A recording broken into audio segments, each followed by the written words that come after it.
When she finally came to the door, I found a bath drawn with candles lit and her wrapped in a towel. I began to look around and noticed a shadow behind the bed showing on a nearby mirror. I, 36M, met my wife, 33F, 4 years ago, and got blindsided by her blatant and unapologetic infidelity. Just like every relationship, we had highs and lows, but I never imagined that the lows were that low. We got married 2 years ago and things were blissful. We both worked in the same work industry, but at separate companies. I was a manager and she was just coming up, and it would not be acceptable to work together as per company rules. Because we worked at separate companies and nearly an hour away, I never believed cheating would occur because things had been so good at home. I could be working for 12 hours and come home to dinner, sex, and all the things anyone would love to come home to after a long day. Not to say I didn't do the same, because I always did. One of the things I loved to do was to bring her favorite, flowers every week on my ride home. She gushed every time I came through the door with them, and more so when they opened up to display their full color. Nearly a year into the relationship, we began to argue, but it was nothing more than simple misunderstandings. Although I was concerned, I also attributed it to some of our money issues. She hadn't been making as much, and although I was the primary breadwinner, what I made didn't always afford us the luxuries we had loved to engage in months prior. I always told her things would get better, and they certainly did. I got a raise and so did she, however the arguments didn't subside the way I had imagined they would. Fast forward to March 2020, and the pandemic put us both on our backs financially. I qualified for assistance and promptly took it to make sure we'd have the essentials. She, however, did not qualify and was understandably upset about it, and when some other companies outside our industry were hiring, she went for it and got a job. I, at the time, was collecting close to what I was making pre-pandemic weekly, and we discussed it would not be advisable to go and look for a job that would essentially put me backwards, career-wise. This meant I would stay home and help out while she worked, and with both incomes we'd be just fine. Prior to her getting the job and during, I supported her by making sure she had her paperwork filled out. I got up early and helped her get her lunch, sometimes showed up to her job to take her out to lunch, and took care of most of the other duties around the house she wouldn't always have time for. Little did I know that her sudden happiness had nothing to do with just finding a job and get back to a much more stable financial status. From what trickle truths she gave me, the affair started almost as soon as she got the job in May and continued until I went back to work in August, leaving the home unattended. In November, I became aware of the affair when I came home one day to grab something I forgot and found the door chained when I got home. When she finally came to the door, I found a bath drawn with candles lit and her wrapped in a towel. The chained door was very unusual and sent me into high suspicion because we lived in a secured building that needed a key fob or a code to enter. I began to look around and noticed a shadow behind the bed showing on a nearby mirror. I yelled out for him to stand up and face me, and for the first time, I realized the guy that was cheating with my wife I had met when I picked her up from work so many times. My wife formally introduced me to him, and at that very moment, I felt sickened to my stomach. He promptly left, and I just sat there, feeling stupid. I asked why, and her response was to get angry at me for finding out and, when pressed further, told me she felt a connection. From there, I knew I needed to get out and mistakenly never had an exit strategy. Due to COVID, my funds were severely depleted and moving out was not an option yet. So I had to brave it for the next 2 months before I would be able to move. By far the most numbing time frame I've ever dealt with. We slept in separate parts of the home and carried on like roommates. I wanted to be civil, not for her, but for my own peace of mind. That, however, was not to be, as I found out she had become pregnant as a result of the cheating, and I only tore the wound back open, and I really began to feel like it couldn't get any worse. She also continued to flaunt the relationship in front of me, and I made going to work agonizing knowing what was likely going on when I was not home. Even worse, when I moved out, she refused to pay the rent and I kept getting notices about it from the management company. In January, I moved out and started to save money for a lawyer and sought therapy. I should note that she never believed I'd file, and I made sure not to let on that I would. It bought me plenty of time to consult a lawyer who went over all the details and originally wanted me to file for divorce, but later decided that an annulment would be better. The lawyer also drafted letters to ensure I would not be on the hook for the lease, and paperwork with the IRS to have our tax debts split. We filed in at the end of May, 1 year after when I believe the affair began. Since then, it's come to light that she may have been involved with more than one affair partner, and when I say more than one, I mean 3+ suspected. As of the 1 week ago, we had her served at work because it had also come to my attention that she had moved out of the apartment and surrendered the keys, got an email from the management company. Now I wait, as she has 35 days to respond before it goes into default and the decree is issued. I will update later as more news comes to light. Thanks for reading. Update. So, it's been just over 3 months since my STBX had been served back at the end of June. Her lack of response to being served only let me know she either didn't care or wanted it to be over just as I had. As I sit here typing, I was informed that she retained counsel and intends to fight the annulment. I was pretty shocked to find, after calling the courthouse, that she had filed for this extension at some point at the end of August, which would have been nearly 4 weeks after the deadline given. My mind is in a whirlwind because I can't believe for a second that she actually wants to reconcile with me. At this point, because of the fact that she did give birth to the AP's child at the end of July, she may be looking for someone to raise her affair baby and not for a genuine connection with me. I really don't know for sure because I don't read minds, but the feeling that she may try to sue me for paternity enters my mind, and I won't lie and say I'm not worried about it. After months of therapy, I come to understand more than before how mentally abusive my marriage was, and have no doubt that if she is the same person, she's try almost anything to try and hold me hostage. The day she and her counsel speak with the judge is this Friday, and words of encouragement and advice would be greatly appreciated on how to deal with this news. My wife ghosted me and filed a restraining order for no reason. Do you folks think she is cheating?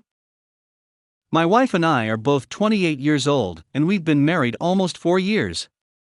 Almost a month ago, my wife said she was going to the grocery store, and she never came back. She sent me a text telling me why she left, more on this later, that she just needed space to figure out what would be healthy for her, that she loves me very much, that I won't be able to contact her, and that she just can't be treated how she's been treated anymore. 2 weeks before she left, she gave me an ultimatum. She said that if I did something again, she would leave. I did what she was referencing again, and she left and told me in her text that that was why she left. I didn't cheat on her. The thing that I did is personal, so I won't share many details about it, but I didn't expect her to leave because I did it again. It's a habit I've had since we were dating. I've done it hundreds of times. It's wrong and I regret ever doing it, but I don't think it warrants ghosting. This could be as simple as I did X so she left, but her actions show that it's probably not that simple. I can totally understand why she would want space, but telling me she still loves me, and then ghosting me is unfair, especially since she is considering a divorce. I think she gave me an ultimatum to give herself an out. I'm not asking you folks to tell me why she left. She already told me that. I'm asking what you folks think the reason is for the ghosting, the lying to a judge, and the protective order filed on false allegations. I am currently getting counseling to work on myself, so that I can be a better man and a better husband to her or to another woman if she decides to file for divorce. Edit, ultimately, it's my fault that she left. I should have been a better husband. This post is not about blaming my wife for our marital problems or accusing her of having an affair. I'm just trying to get some advice so that I can understand why she is handling the separation so horribly. She could have just told me she was done with the marriage, left, and filed for divorce and pursued it amicably with communication.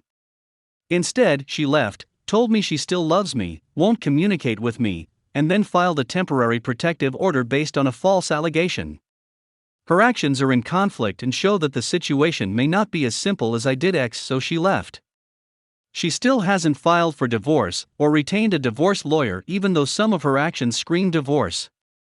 Some of her actions show that she is conflicted and still loves me, but she is treating me with utter contempt now. I'm saying that her actions are sending mixed messages, and that's exactly why I created this post. 9 months before she left, I caught her having an emotional affair with her ex-boyfriend. They had been talking on and off for 9 months. She claims that most of their contact was in a group chat, and that they only texted one-on-one 5 times, but I think that's crap. She ended the emotional affair reluctantly, but she did show signs of genuine remorse. I didn't find any evidence that the emotional affair continued, but she may have continued it and done a better job hiding it. After she left, she went to be with her parents who live very far away from our house. Keep in mind that her ex-boyfriend lives or lived close to her parents for many years. He recently changed his name on Instagram to indicate that he lives in another state now. However, I know he was seen in the state where her parents live a few months ago because my wife's close friend texted her, "I just saw your ex-boyfriend in the grocery store." This is definitely a stretch, but my gut tells me that my wife told him to change his Instagram name so that I wouldn't think that he is still living near her parents' house where she is staying. Again, that's a stretch, but it's possible. 10 days after she left, I still hadn't heard from her, and I was heartbroken, so my family asked me to come visit them. My family members live about an hour away from where my wife is staying. When she caught wind that I was staying with my family, she filed a temporary restraining order falsely alleging stalking. I didn't stalk her, and she has no proof that I did. When I went to court a week later for the hearing for a final protective order, her lawyer offered my lawyer an agreement to drop the case. The agreement requires no contact, and that I stay 50 feet from her. I have done absolutely nothing to deserve this restraining order. It came out of nowhere. I've never beat my wife, and she knows she has nothing to fear from me. The only explanation I can think of besides her parents manipulating her is that she is having an affair and wants to be left alone. Her attorney told my attorney that she is considering a divorce. She agreed to go to one marriage counseling session before filing for divorce as long as I signed the agreement. The agreement will be in place until our divorce is final, if she files, or until we reach another agreement. The hearing was on Thursday, and she still has not retained a divorce lawyer. As of right now, I still have not heard from my wife, and according to the agreement, it seems like she doesn't intend on ever contacting me again. In the days before she left, she was very affectionate. She initiated closeness, kissing, and even asked me to kiss her before she walked out the door to leave me. I still love my wife so much, and this is the hardest thing I have ever been through. It is worth noting that her parents are very manipulative and religious. For example, when my wife and I started dating, her parents told her that the Lord told them I would destroy her. They have tried to break us up many times. This is the second time she has left. The first time was almost 4 years ago, and she was only gone for about a week. She was still in contact with me though, and she told me her parents manipulated her into leaving. Do you think she is cheating this time? A lot of people have said the marriage is definitely over because she left and filed a temporary protective order. Her other behavior doesn't show that though. She was very affectionate with me before she left. She was holding my hand, asking me to kiss her, initiating BJ, and being very kind. She didn't say that she's done with the marriage. She said she still loves me.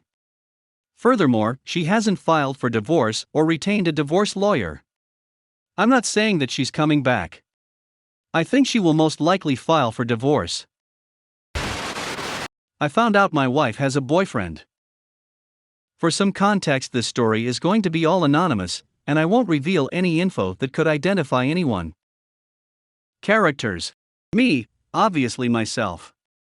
C, my spouse of 6 years. B, her new boyfriend. So when my spouse and I got married, it seemed like a dream come true. She had all the qualities I wanted in another person. We had a similar sex drive, similar interests, and the traits she valued were important to me as well. Honesty was ironically one of them. Fast forward to our first year together. We had fallen on rough times, and to get by, she suggested I join the Navy so that we could get by. The money and promise of a career would ensure we can get our life back on track.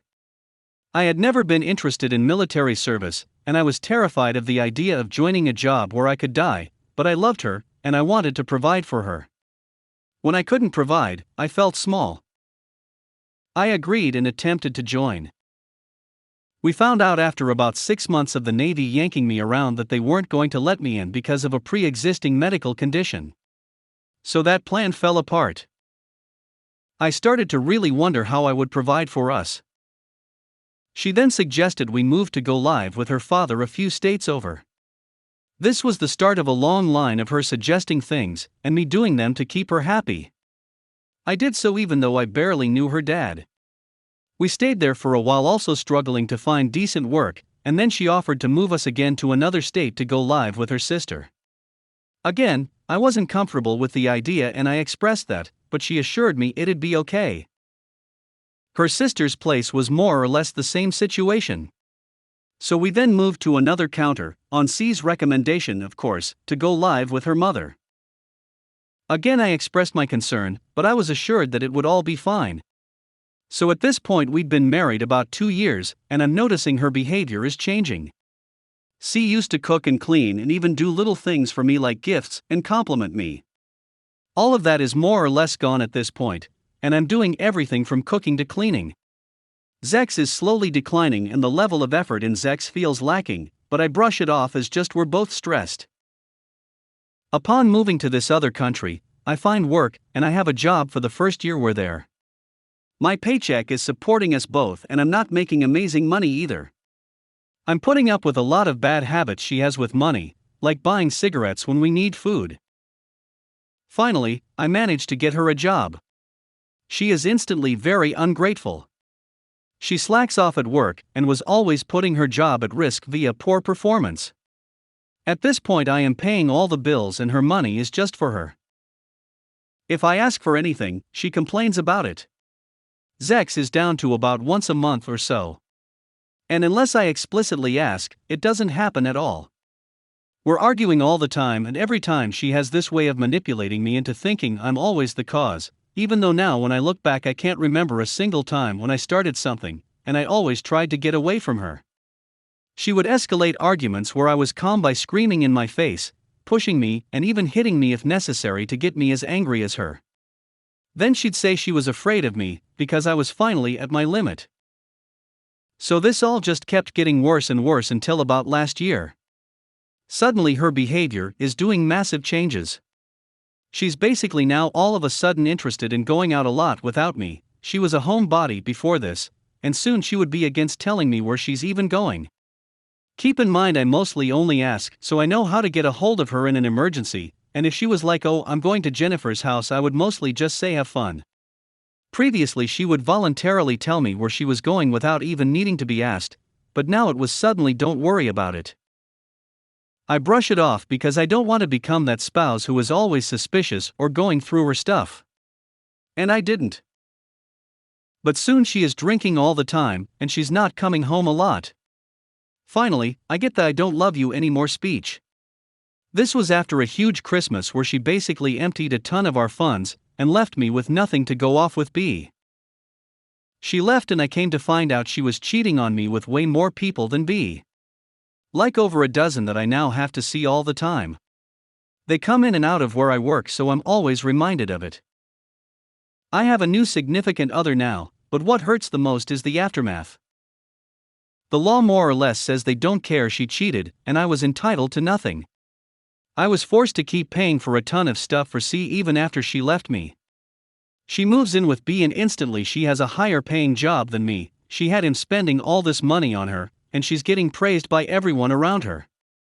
Meanwhile, I'm stuck in this foreign country, struggling to make ends meet. I guess what is the worst is that every time I hear about something good that is happening to her, instantly I am given some kind of bad news, like how my job cut my wages in half because of the coronavirus, long story. And then I find out she is getting full pay to sit at home. Before anyone says ignore her, I am pointing out that I live with her mother now, because I can't afford to leave yet, and her mother gives me updates on her even if I don't want them. And I still have to talk to her for divorce proceedings. Her mother basically treats me like a slave, and she demands so much from me for rent to stay here that it's hard to save up and leave. There's a lot more to it than that, but I'll keep that for another day. In short, wife left me, and I am stuck with all the burden while she seems to live consequence-free from what she did. I'm not the best spouse in the world, sure. But I didn't cheat, I didn't hit her, I didn't mentally offended her, I spent most of my time building her up because she had depression, and I provided as best as I could. I moved across the world and abandoned my family and friends for her, and my thanks was being left high and dry, broke, and now in an awkward living situation with her mother. I just want to stop feeling so angry whenever I hear about her, or stop feeling like I wish something bad would happen to her. I know it isn't right, but the only thing that brings me comfort sometimes is hoping all she's done will catch up to her, but it seems like the universe just keeps rewarding her and punishing me. Am I a fool for trying to be such a good spouse?